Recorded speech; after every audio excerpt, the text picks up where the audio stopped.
All right, hello everyone, and welcome to This Week in the Soundtrack.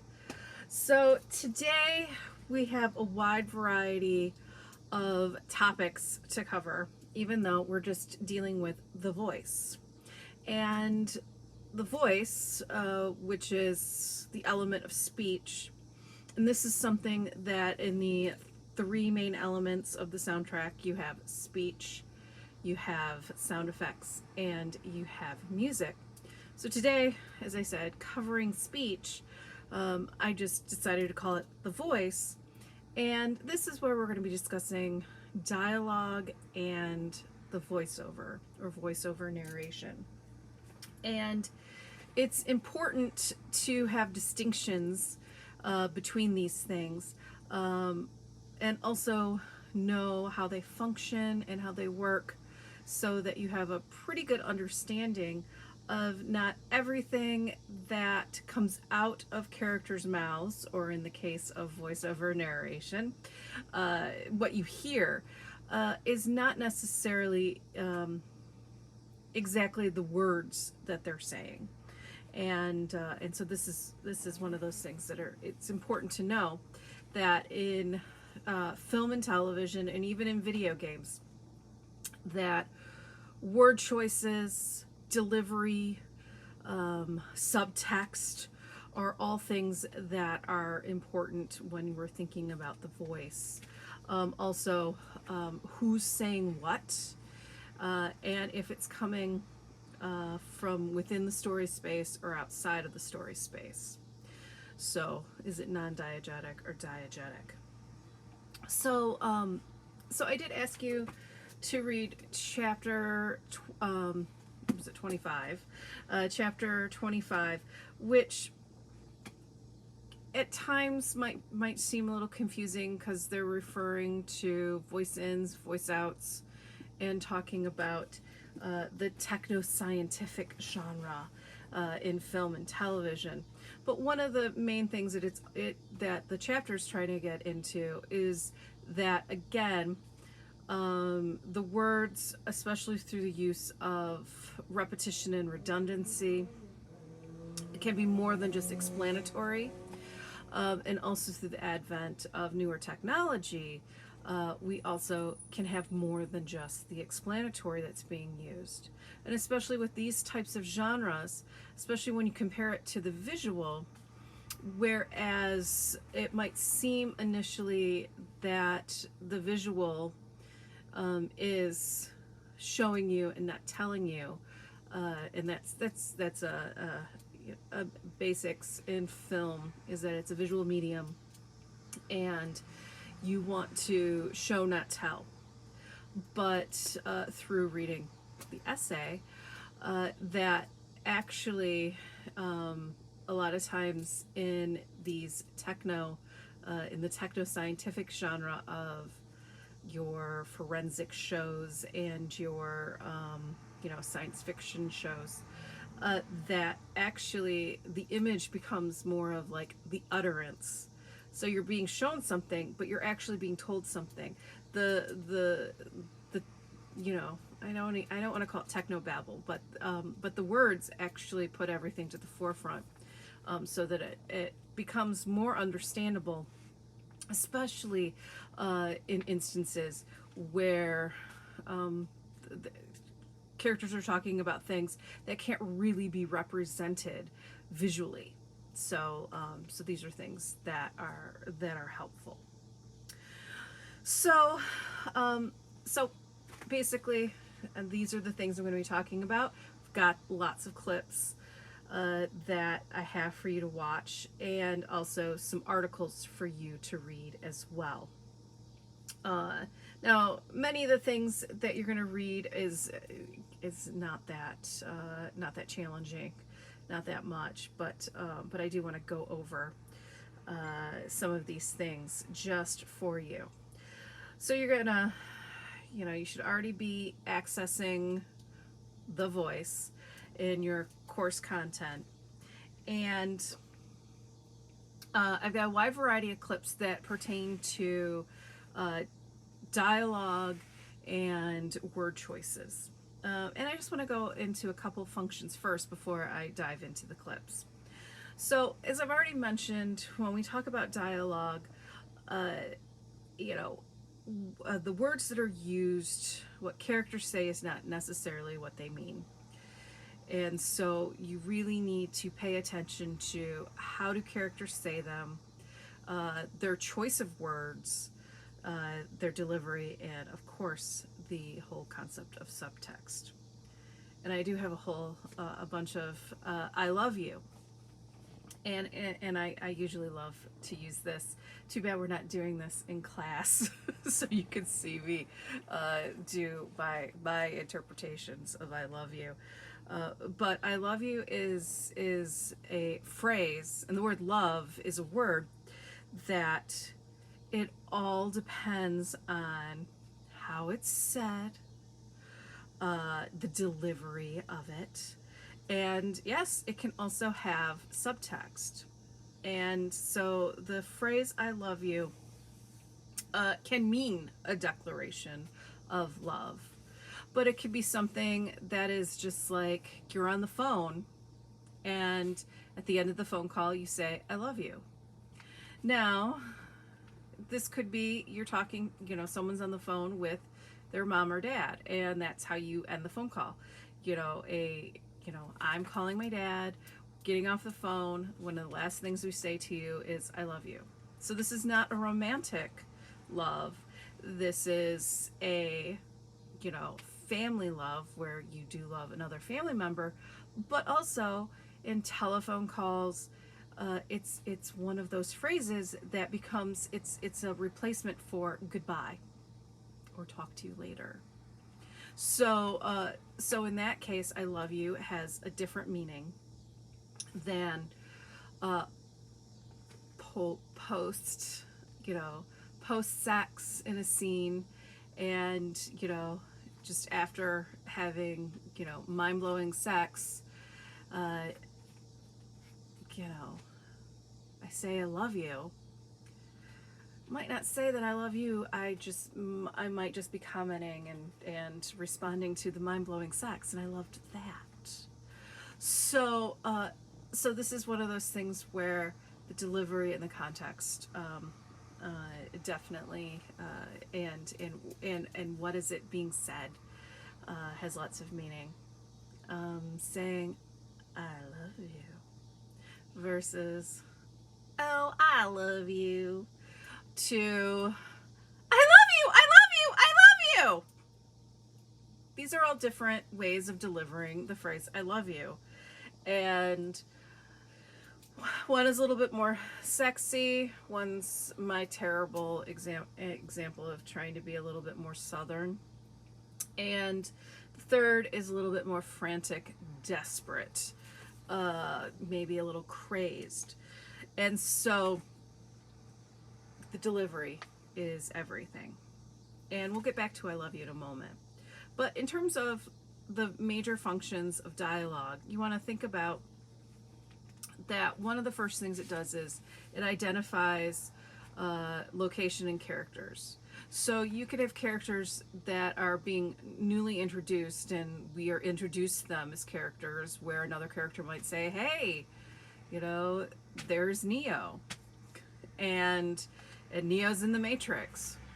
Dialogue is giving us information on locations and characters. So dialogue is able to give us that identifying nature.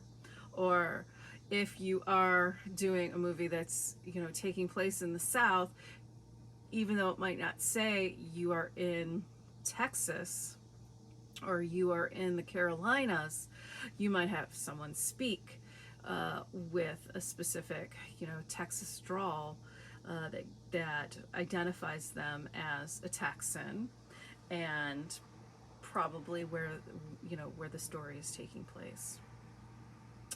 Dialogue also demonstrates what is referred to as communicative narrative causality. I know you're like, what?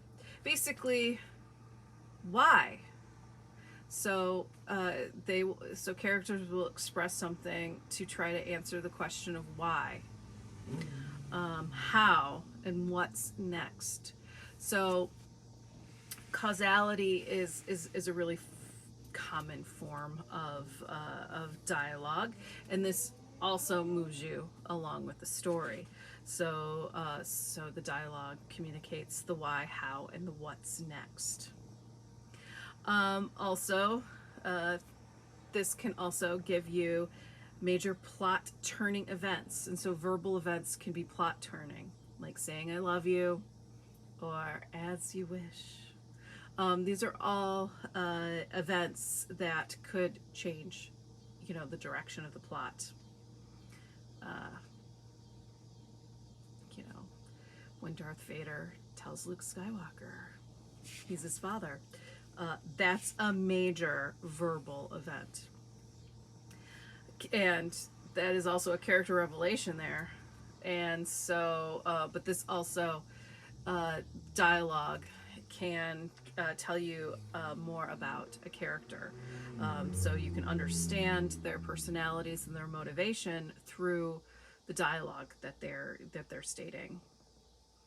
It can also provide you with realistic verbal wallpaper. And so this is as simple as a waitress is going to ask you, can I take your order? Can I remove your plates? Someone in a bank, will say, I'll help the next customer. A cashier will say, here's your change. Where it might not necessarily be the most, you know, the most unique or life-changing type of dialogue, but this gives you a sense of, this is what a waitress would say, this is what a cashier would say. So it gives you, dialogue that's realistic, wallpaper. A waitress wouldn't say "next customer, please" if you're already seated. That would be dumb. Sometimes dialogue is used to guide the viewer along with the narrative, along with the story. So the dialogue is used that way to guide you. Insertion of thematic messages.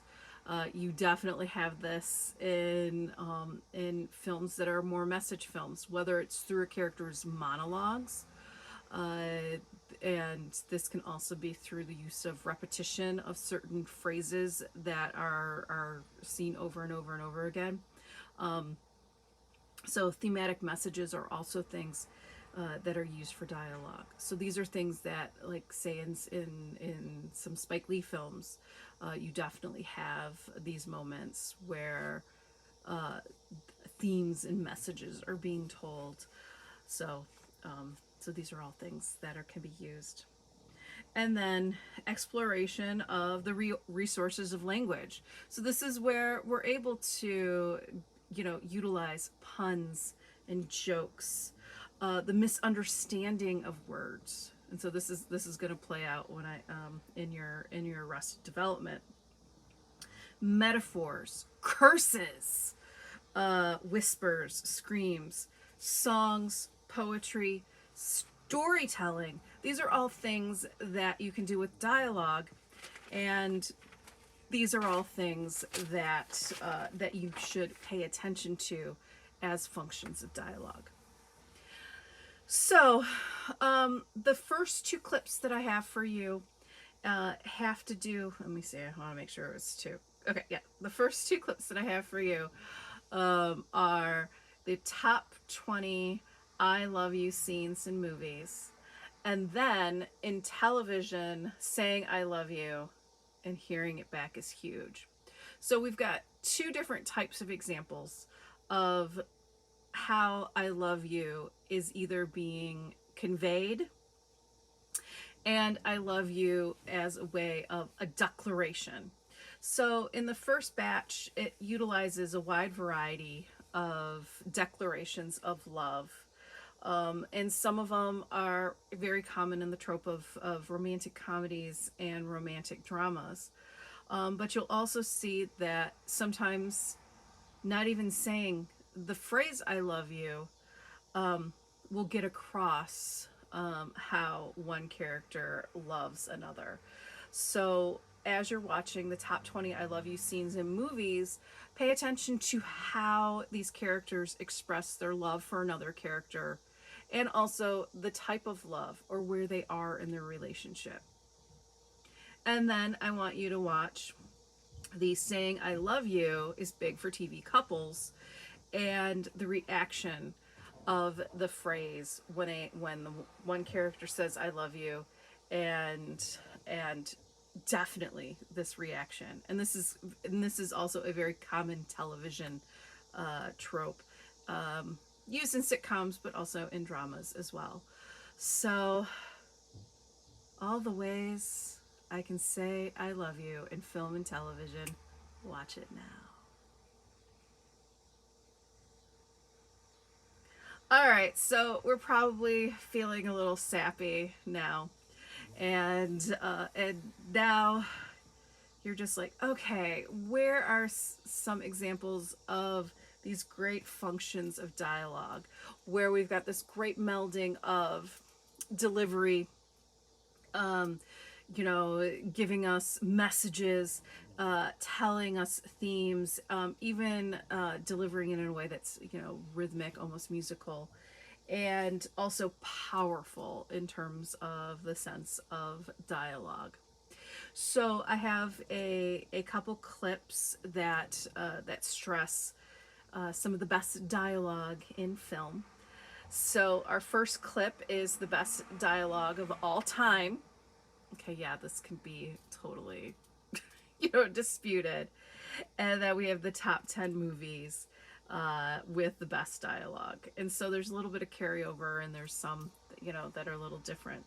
And you'll also notice, especially in many of these clips, you're going to see certain names where it's like a director like Quentin Tarantino, who writes his own scripts, and how he's known for the type of dialogue that he uses, especially the use of pop culture references. Usually it is, playful. It definitely utilizes that whole concept of, exploiting all the resources of language. And then you also have someone like Aaron Sorkin in television, but also now film, who a lot of his dialogue is some of the best written dialogue in screen media. So check out these two sequence that gives you some examples of some really great dialogue. All right, now that you watched that, one of the things that many of you, when you think of a lot of films, you think of iconic movie lines. And though sometimes we know these lines without its context, but in the case of I have 100 of the most 100 of the most iconic movie lines for you. And the 100 iconic movie lines, some of them will go quick, some of them kind of go, in patterns, but it is fun, especially, things like Mrs. Robinson, are you trying to seduce me? And there's many more iconic lines from that film, The Graduate. It's definitely lyrically. I said lyrically like it's music, but the dialogue is at times is quite brilliant in The Graduate. But these iconic movie lines, and one of my favorite ones is from Die Hard. So the yippee-ki-yay, mother. And I probably should warn you that some of these clips will drop the F-bomb, and some of these clips will bleep it out. So, and it does become funny, especially in F-bomb heavy laden sequences. It's really funny because it just seems like after a while, it's like, I don't hear the beeps. I do hear the F word. So, but in the 100 most iconic movie lines, maybe one of your favorite movie lines are in here, or maybe you're like, oh my gosh, I did not realize that line was from a movie. And wow, They really have a loud music going on back there. All right, so check out the 100 most iconic movie lines. And just so you know, I'll be back.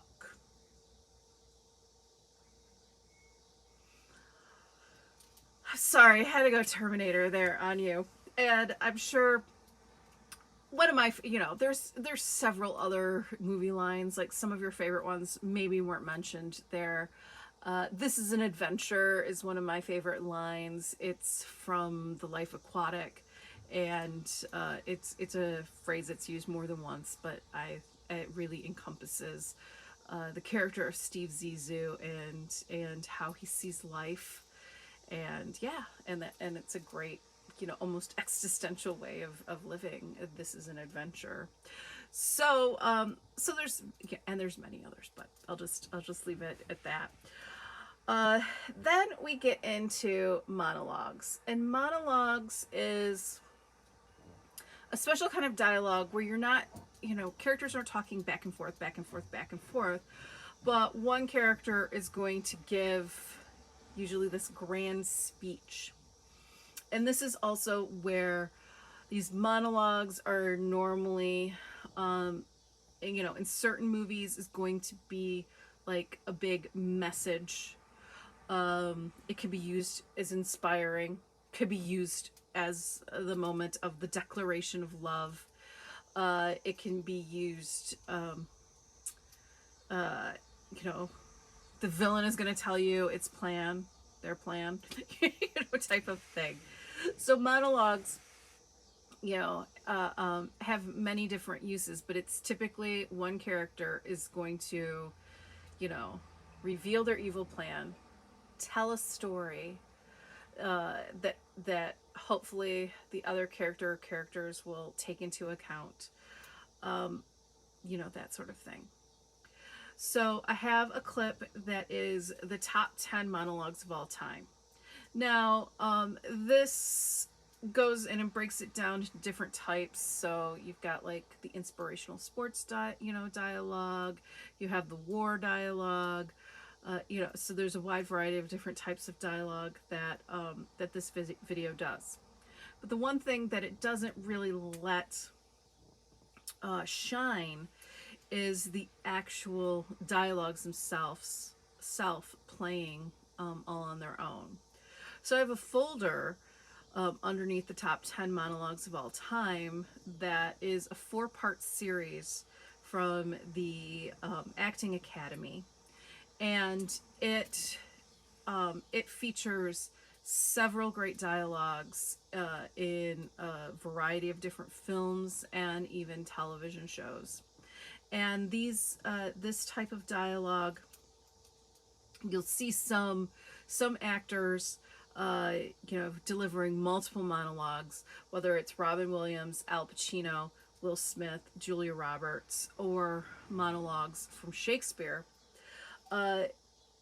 This is just to give you, a wide variety of example. And I do want to point out that the Will Smith one of them is from The Fresh Prince of Bel-Air. And this is probably one of the early times that you could see that Will Smith is more than just a rapper and a comedic performer. It's, one of the early examples of him actually taking something dramatic and also addressing some major themes that the character of the Fresh Prince, how he needed a father figure, and the struggles that he had. Okay, but this 4-part video on the best monologues, you do not need to watch all of them. This is more for your information.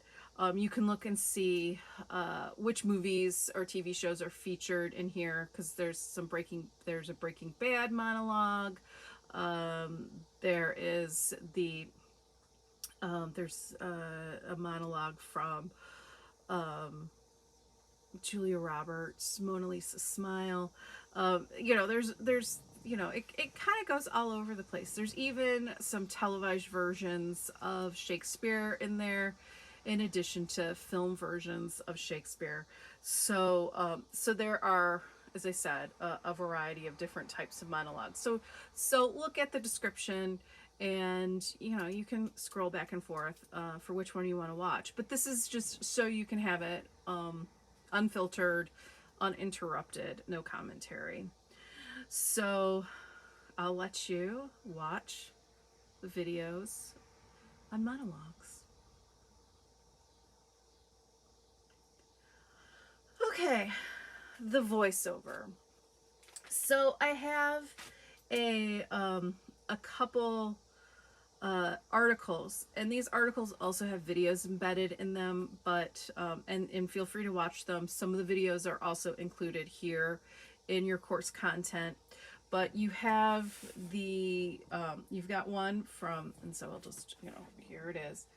So you've got the one from No Film School, and the one from No Film School basically says, let's talk about voiceover in film and television. And it goes into detail about different types of, how voiceover is used in film and in television, and good voiceover and bad voiceovers. And it also talks about this in terms of writing your screenplay. And in general, I do have, as I said, I do have a clip that goes into more detail. But the voiceover, traditionally the voiceover is non-diegetic, where you will have a non-diegetic voice that is giving you information off screen.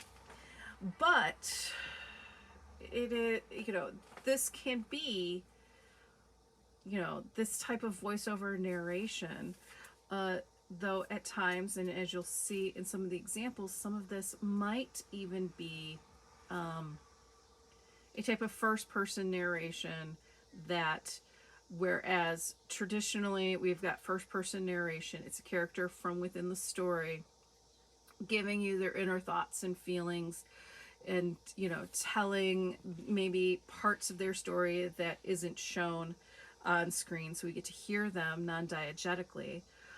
But there are the occasional first-person narration that utilizes direct address, and so this is different from the voiceover that is disembodied, where we just hear the voice and we don't have the visuals going along with it, but we have the character directly addressing the audience, directly addressing the screen. We also have, so first person traditionally is the inner thoughts of a character. When they're speaking, they're revealing secrets, inner thoughts. They are directing certain information towards the audience. Second person narration is directed towards other characters on screen. This is typically, when you think about in writing, first person is I narration, second person is you narration, and third person is them narration. But second person narration isn't used much in film and television, so you don't really need to worry about that too much. But it's traditionally directed towards other characters on screen. And it's typically indirect communication between another character. Third person is traditionally your omniscient narrator. This is similar to a Greek chorus. A lot of times they can reveal thematic contexts of the story. They can reveal different points of the film. This voiceover narrator can be godlike. It transcends the boundaries of the film. So the omniscient narrator is completely non-diegetic. They are outside of the story space. They can also tell you things back and forth in time. So a character, like the visuals might be all linear in fashion, but the omniscient narrator might tell you things that happened to the character on screen in the past and in the future. And and it's one of those things to give you more information, but also to maybe play with um, what might happen to this character, even though it might seem like uh, this action right now is death defying right now, but actually they live into old age. They seem like a loner, but they'll be married. But this is one of those things where the omniscient narrator definitely, as I said, the voiceover is outside of the story space, but can give you a lot more information. And then we have the unreliable narrator, and this narrator can be a first person narration, so a character within the film, or it could also be the omniscient narrator. But basically, their goal is to disrupt the story, disrupt the film, play with your expectations and your viewpoints. It tends to be misleading. It subverts the plot, or it will at times kind of make you think a little bit more about what you are seeing and hearing on screen. So the voiceover narration can have many different types and many different purposes. So, uh, so as I mentioned, I've got many of these clips that are examples of voiceover in your content. The one thing that I didn't have is that the voiceover is a major trope in the film noir. And so there are some more examples of that for you to definitely check out, especially in terms of Sunset Boulevard, which is one of the examples I have, in some of the clips. Double Indemnity, are two major films. Unfortunately, the clip from Dexter is no longer available, so sorry that you're unable to see that from the first one. And then I have some great examples from television. So we have from Blackish, Dre's Inner Thoughts, and this is something that's common within the TV show. Also, the Goldbergs. Um, we have the major voiceover that's being used, as a way of nostalgia. So Patton Oswalt's voice as, oh my gosh, I can't believe I am totally forgetting of the main character's name, but the idea, I feel terrible. I'm losing it, but the idea is that especially in television shows, the use of the voiceover, especially when it's a nostalgia program. Okay, so this isn't the case for Blackish. Blackish utilizes Dre's Inner Thoughts and voiceover, usually as a way to deal with important issues within society today, and especially in the example shown. In the Goldbergs, it plays with this whole concept of nostalgia, going back to a certain time. The Wonder Years also uses this. The film A Christmas Story also utilizes this type of sense of nostalgia. So these are some of the things definitely in television shows that are used, especially in terms of the voiceover. And then we have the wonderful attacking of the voiceover in the film school article. There was also the voiceover that was brought to you by Studio Binder. So we've got that also here. And it also goes into this whole concept of, what is the voiceover, the definition, the different types, and also how it's used within narration, how it's used with off-screen voices, And then it does also talk about it in terms of in commercials and that sort of thing. So unfortunately, the early use of voiceover, which was for animation from Steamboat Willie, isn't available. And also the discussion of ADR, or automatic dialogue replacement, is explained a little bit today.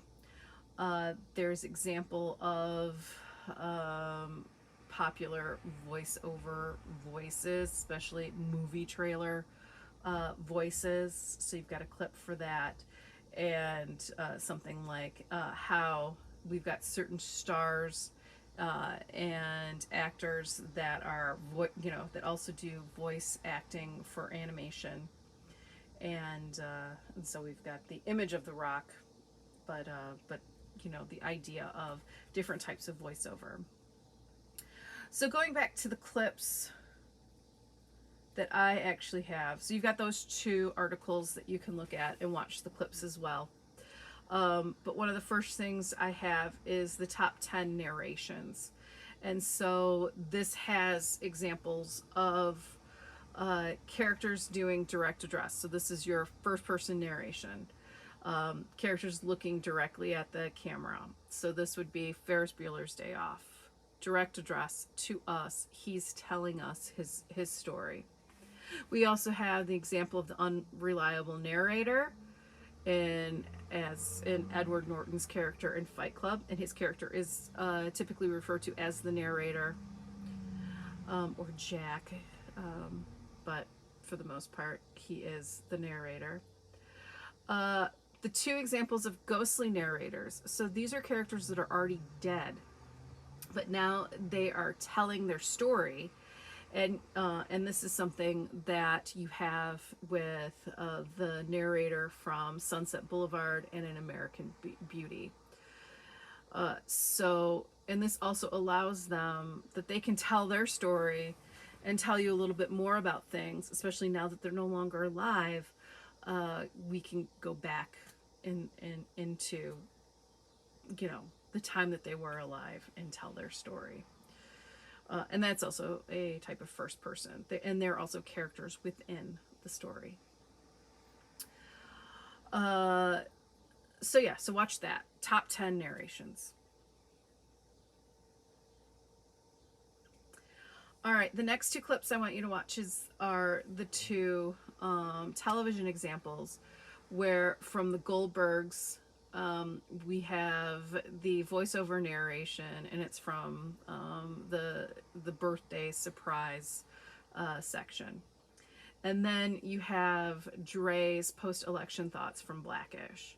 So these are two examples of more contemporary use of voiceover in television today.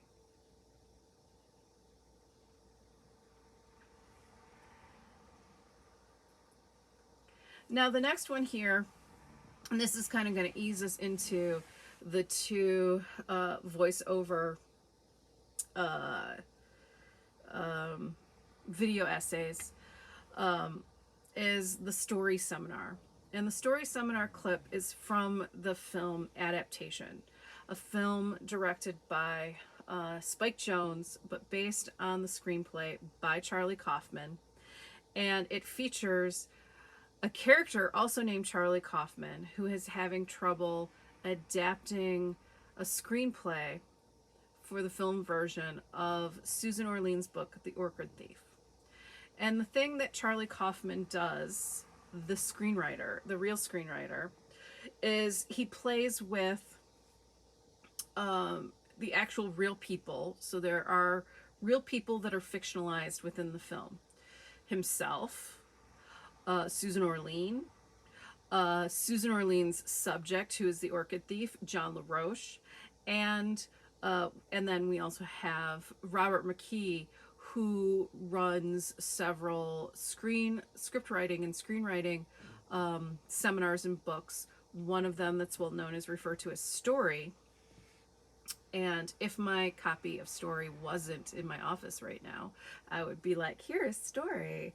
It's a real book, and he's a real person. But in this is a self-reflexive film about filmmaking, specifically the screenwriting process. And Charlie Kaufman is clever in that he talks about many of the things, the do's and don'ts of screenwriting. And it features a lot of voiceover. The entire film features a lot of voiceover from the main character, Charlie Kaufman, played by Nicolas Cage.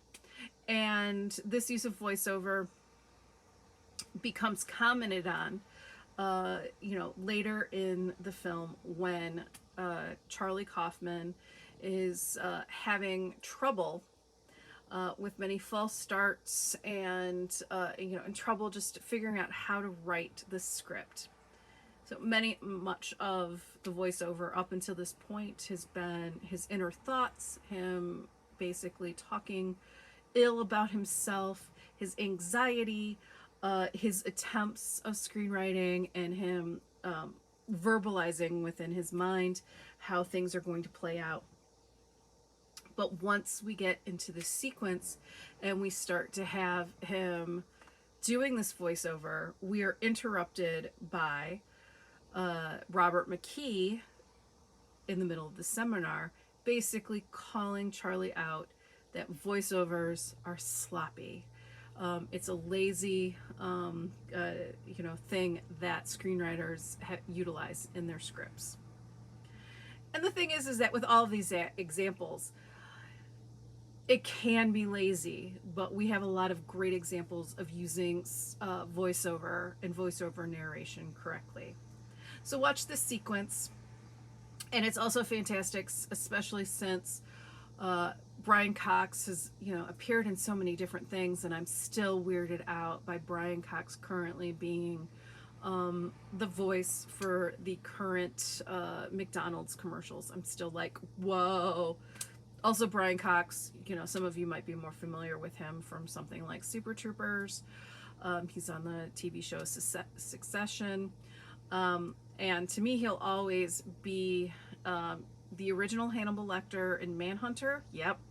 Before Anthony Hopkins, it was Brian Cox. Or Professor Guggenheim in Rushmore. So there you go. But Brian Cox here as Robert McKee, he does it brilliantly. Yes, there's some swearing in this sequence, so you've been warned. I'm sorry, I probably did not warn you enough about swearing in many of these clips, but it's kind of funny. I don't know. I love this sequence, and I guess you're lucky that I wasn't forcing you watching the entire thing, but there you go. So here we go. Watch the story seminar, and how voiceovers is just lazy, sloppy writing.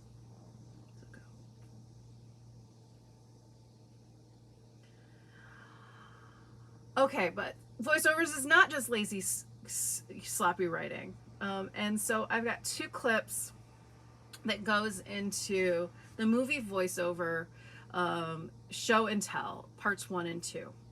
And the first one talks about voiceover narration, giving you examples, kind of setting it up what it is, and some of your more traditional, though very nicely done uses of voiceover. And then part 2 goes into the more complex examples of voiceover. And so this is when you have examples of your unreliable narrator, or the progression of Terrence Malick, who utilizes voiceover in a more existential or spiritual ways, where you start to have multiple characters giving voiceover, and many examples in there. So check out the more complex way of how the show and tell of the movie voiceover parts 1 and 2.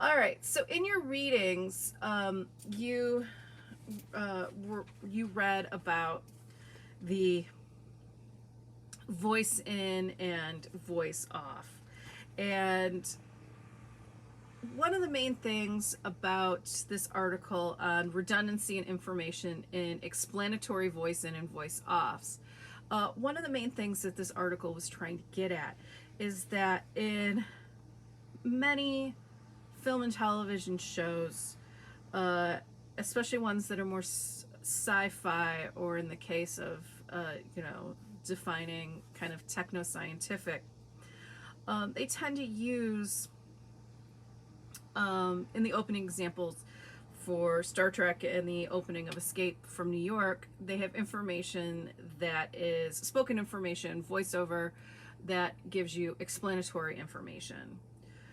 And this isn't necessarily the main function of dialogue in these films, both being stated by characters on the screen, or from characters invisible speaking off screen. So the voice off can be voice over, or it can be characters that aren't seen. And especially in those techno-scientific genres, one of the things that many of these films have characters talking about is technology. And so there is a need for great redundancy in the dialogue, because many of the things that they're telling us isn't necessarily as easy to see how they work visually. So, so this need of repetition and redundancy of statements is important to give you more information, and eventually this information, actually can exceed the visuals. Now, it gives you a variety of different examples, and it gives you one great example from The Princess Bride that isn't a techno-scientific type of film. And you've already had examples of The Princess Bride, especially in our declaration of love with, as you wish, not your typical way of saying I love you. But we've got the, Inigo Montoya speech of, "Hello, my name is Inigo Montoya. You killed my father. Prepare to die." And in this case, in this scene, he says it multiple times, and the way he delivers it changes. And though it's being repeated, it's not so much necessarily the words, but it is how he changes emotionally, how he is able to, he's almost completely beaten down, and now saying these words over and over and over is just as much of a weapon as his sword is. And so this repeating of it also, he's using it as a way to build himself up. He's using it as a weapon, and eventually he uses it to triumph. So you have that scene to watch, and then you have the scene with Anakin and Obi-Wan Kenobi when they are trying to find General Grievous from Revenge of the Sith. And in that scene, again, we have a use of this techno scientific dialogue that's being used, but the way that they're communicating back and forth seems realistic for two pilots that are piloting aircraft, and how they're communicating to one another, and also the commands and duties that they're performing. Obi-Wan is constantly telling Anakin in this sequence to stay on course. This is the job that they're to do. What the other fighters are doing, you can't turn around and go save them because we have a job to do. And then, and other dialogue as in the things that are getting in their way. And so this gives you, information on how pilots would talk to one another. And it also gives us more information, more insight on things that are on screen, especially in something like this where we've got a lot of things going on. This dialogue makes it easier for them to be successful in their mission. So watch these two examples that were given to you from the reading for this week and how it plays out on screen.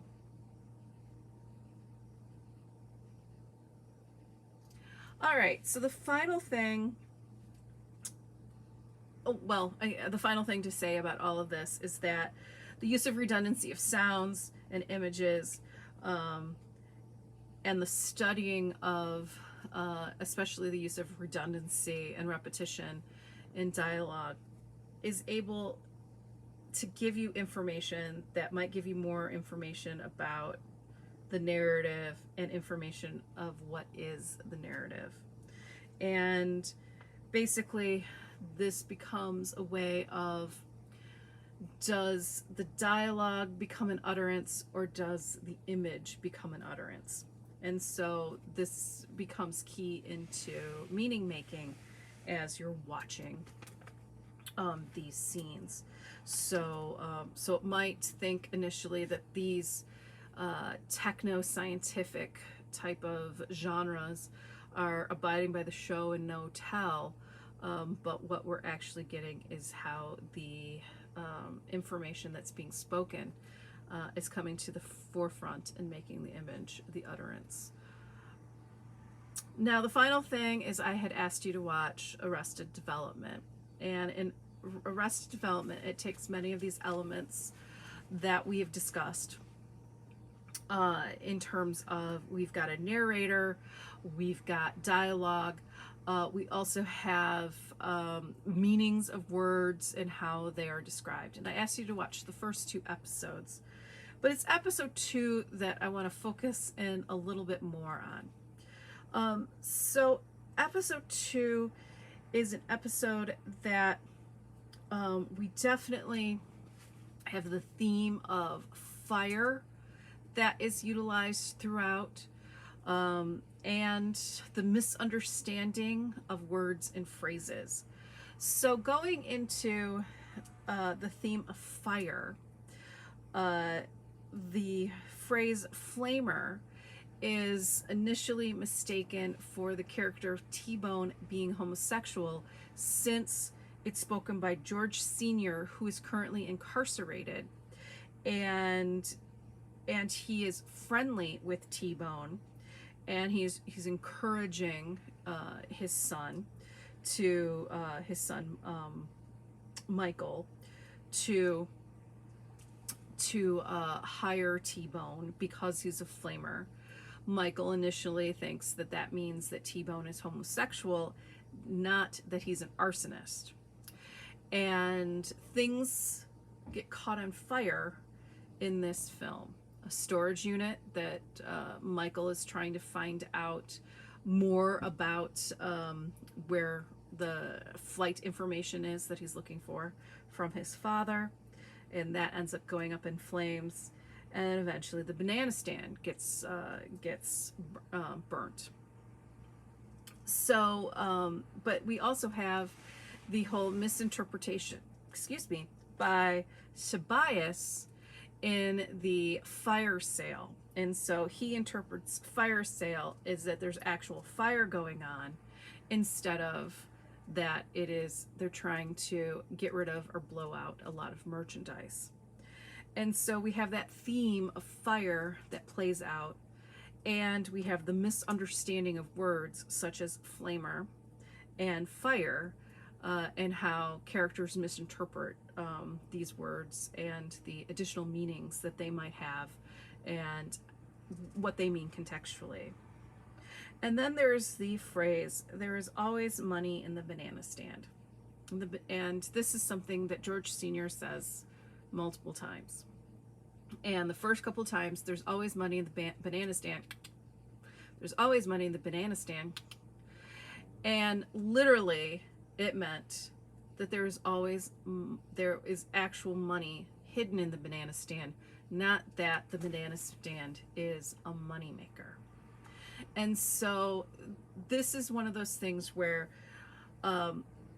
comedy utilizes misinterpretations quite often, is a common trope. But this is one of those things where it plays with this, and it ties in all of these themes all together quite nicely.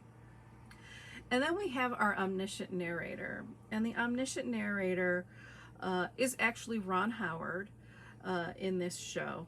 And Ron Howard, who is from television way back when he was Opie on the Andy Griffith Show, and he was also Richie Cunningham on Happy Days, but today he is mostly known as a film director.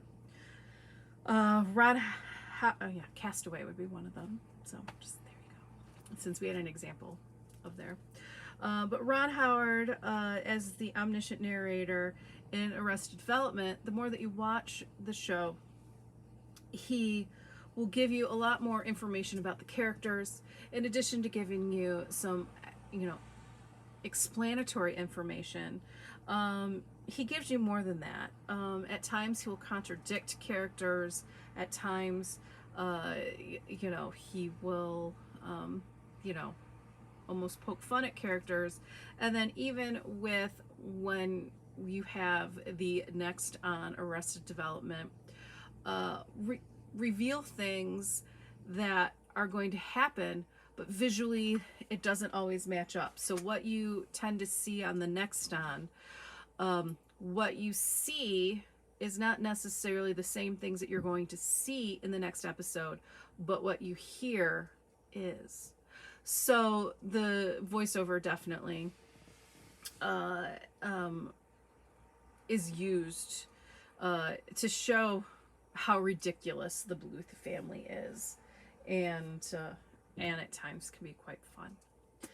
And not used as nostalgia, where it could easily have been used as Ron Howard's voice could have been used as a sense of nostalgia. This was a TV show that happened in contemporary times. So yeah, that's a lot about the voiceover and the voice and dialogue and that sort of thing.